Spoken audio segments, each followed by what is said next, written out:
Շնորհակալ եմ շատ այս հարցի համար, որովհետև կարծում եմ, որ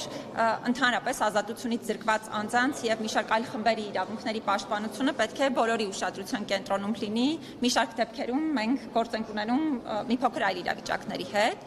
Պայմանների հետ կապված ես պարբերաբար եմ խնդրին անդրադառնում, ընդ որում ազատությունից զրկված անձանց պայմանները ոչ միայն քրեակատարողական հիմնարկներում, այլ մի շարք նաև այլ հաստատություններում, ընդ որում այսօր առավոտյան, եթե չեմ սխալվում, պիտի որ արդեն հրապարակած լինենք կանխարգելման ազգային մեխանիզմի գործառույթի շրջանակներում մարդու իրավունքների պաշտպանի դիտարկումները դատարանների խցերի հետ կապված, որտեղ պահվում են անազատության մեջ գտնվող անձինք։ Նշեմ, որ ժամանակի կտրվածքով այս առումով իհարկե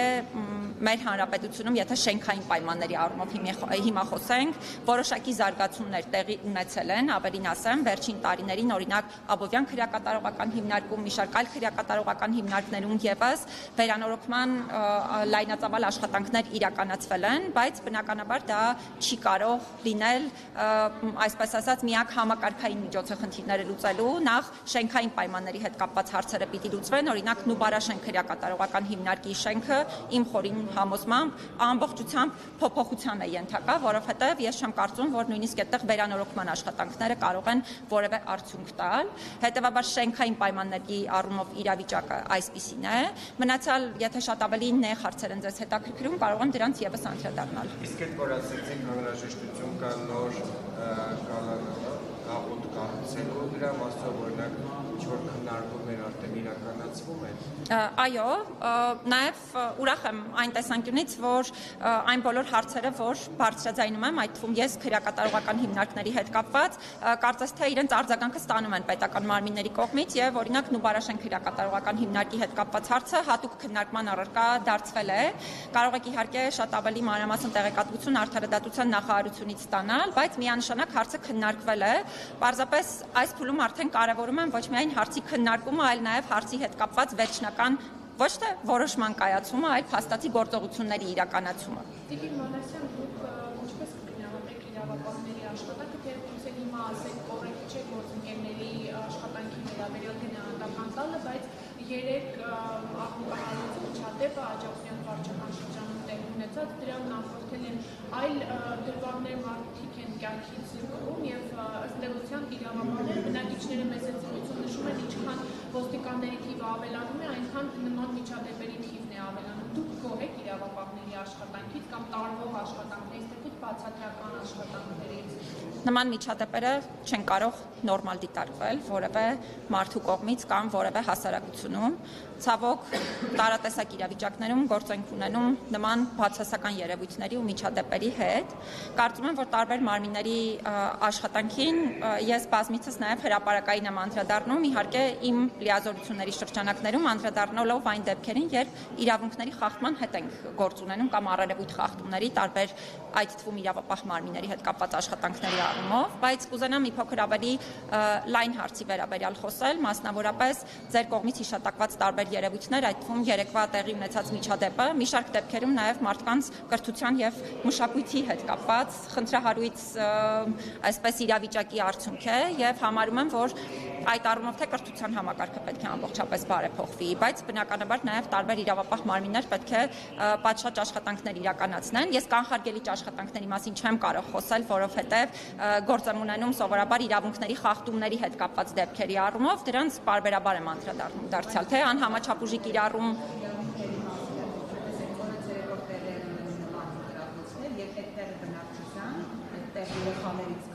բոլոր իրավունքները խախտում են։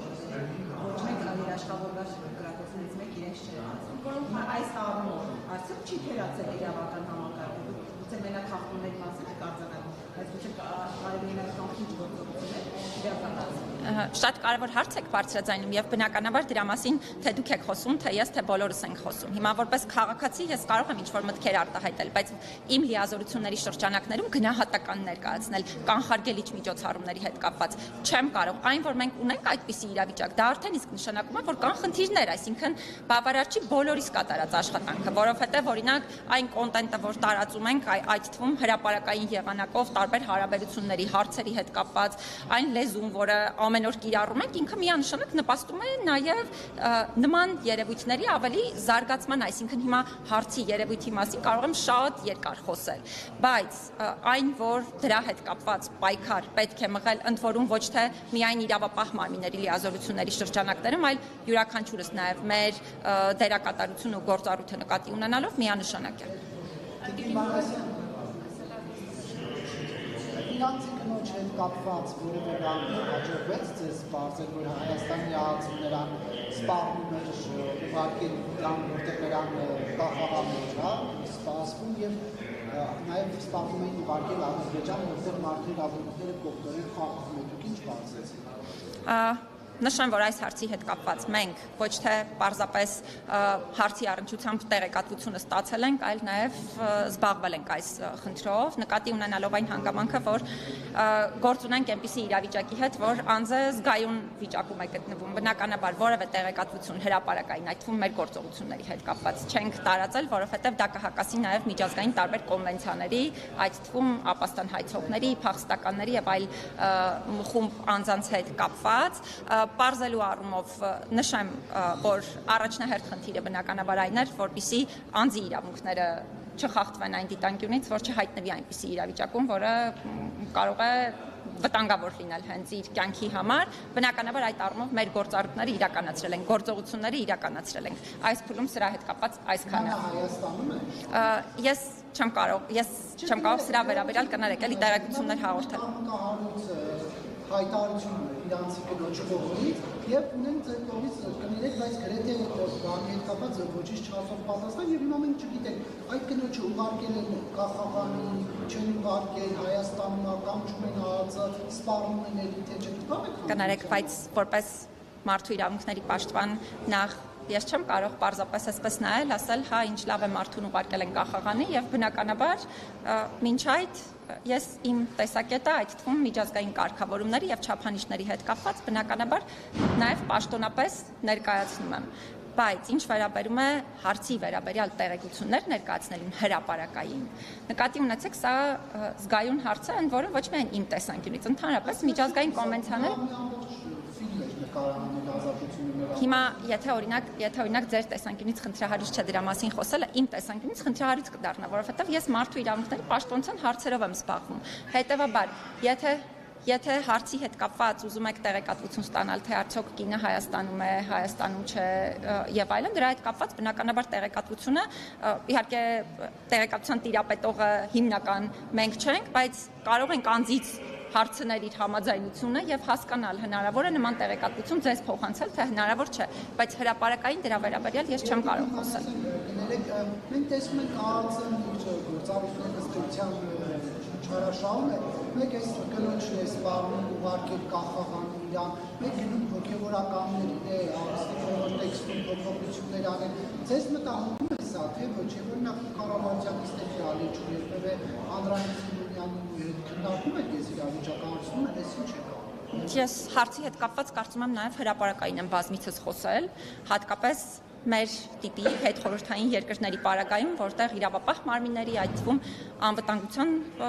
ծառայությունների եւ տարբեր այլ իրավապահ մարմինների հետ կապված կան որոշակի ընկալումներ, որոնք ինչ որտեղ նաեւ օբյեկտիվ են հիշողության տեսանկյունից, այս մարմինները պետք է ոչ միայն պարզապես զգույշ լինեն, այլ նաեւ շատ զգայուն լինեն իրենց լիազորությունների իրականացման առումով, հետեւաբար ես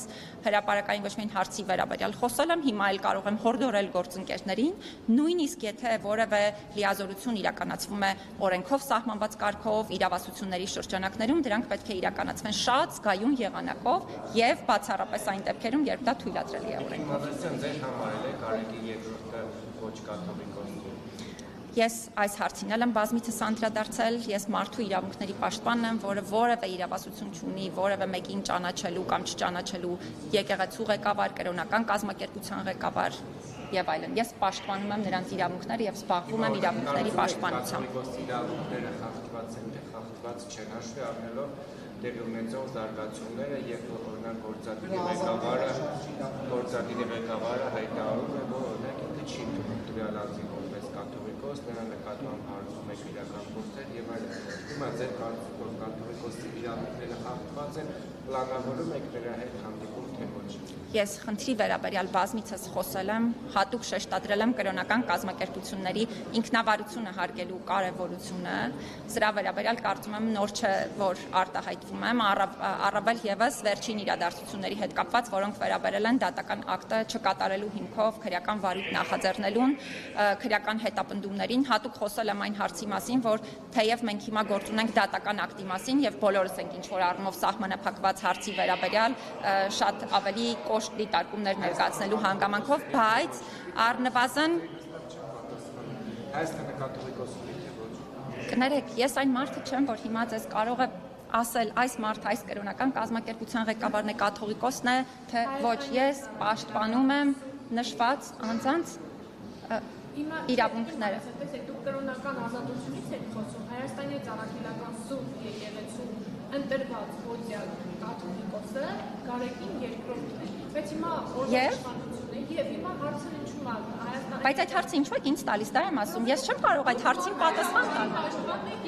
Բայց մարդու իրավունքների պաշտպանն եմ, ոչ թե կրոնական կազմակերպությունների։ Կներեք, կներեք, բայց տեսականով կներեք էլի տեսական ձևակերպումներն ինչ կապ ունեն, եթե հենց հիմա դուք եք ինձ տեսական հարց տալիս, խոսելով այն մասին, թե օրինակ արդյոք ընդունում եք այս կրոնական կազմակերպության ղեկավարին, թե ոչ։ Պաշտպանող եք, ասեմ Անահիտ Մանասյանը, ձեզ հարցնում եմ Հայաստանի կաթողիկոսը ով է։ Դուք ինձ չեք հարցնում, թե Հայաստանի կաթողիկոսը ով է, եւ երկրորդը ես չեմ կարծում, որ որպես մարդու իրավունքների պաշտպան ես պիտի պատասխանեմ նման հարցերի, որովհետեւ ես ճանաչում եմ ցանկացած կրոնական կազմակերպություն, որը օրենքով սահմանված կարգով գրանցված է, ճանաչում եմ ցանկացած կրոնական կազմակերպության ներքին շրջանակներում կայացված իրավաչափ եղանակով կայացված ցանկացած որոշում, եւ ես այն մարդը չեմ, որը որևէ կերպ կարող է միջամտել այդ հարցերին։ Տեսակ եք հայտնելու հետ կապված, որովհետև զգում եք, որ որոշակի ոչինչ չեք ասում։ Դուք արդյոք կաշկանդված եք ստույգ հայտնելու այն հարցի պատասխանը։ Կներեք, բայց կարծում եմ իմ կաշկանդված լինել կամ չլինելու հետ կապված նույնիսկ որևէ հարց չպետք է առաջանար այն պայմաններում, որ մեր կրոնական կազմակերպությունների ինքնավարության միջամտության, այդ թվում հայ առաքելական եկեղեցու ինքնավարությանը միջամտելու հետ կապված երևի նույնիսկ որևէ միջազգային կազմակերպություն չի խոսել, երևի թե միակ պաշտոնական աղբյուրը ով խոսել է ընդհանրապես կրոնական կազմակերպության ինքնավարությանը միջամտելու մասին, դուք կարող եք իմ հրապարակային բոլոր հայտարարությունները եւ ելույթները նաեւ կարդալ եւ սրա վերաբերյալ պատկերացում կազմել, մենք սրա մասին կարող ենք հետո շատ ավելի մանրամասն հարցազրույց վարել, շնորհակալ եմ շատ։